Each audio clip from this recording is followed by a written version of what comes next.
मैं जो है ना आपको एक कहानी सुनाता हूँ और यकीन मानना आपको कहानी सुन के मजा भी आएगा और शायद जो है ना बहुत कुछ समझ में भी आने वाला है। जंगल में ना चुनाव होते हैं, तो जंगल का जो राजा होता है वो सभी भेड़ों को इकट्ठा करता है। सभी भेड़ जो है एक के पीछे एक अपनी भेड़ चाल में आ जाते हैं, एक के पीछे एक।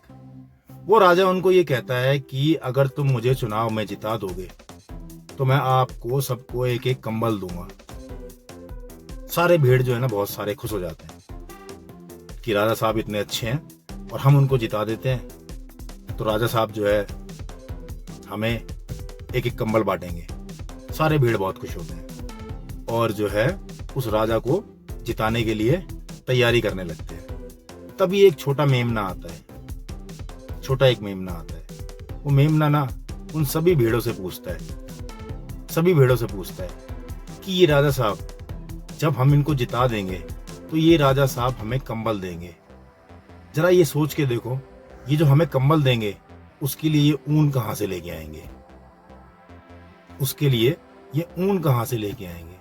जब ये बात जो है ना उन बड़े भेड़ों को समझ में आती है, सारे के सारे भेड़ जो है ना थोड़ी देर के लिए शांत हो जाते हैं और सोचने लगते हैं। अब मैं आपको कहना क्या चाहता हूं, अगर आप समझदार हो ना तो इस बात से शायद बहुत कुछ समझ सकते हो, और अगर नहीं समझते तो ये आपकी मर्जी है।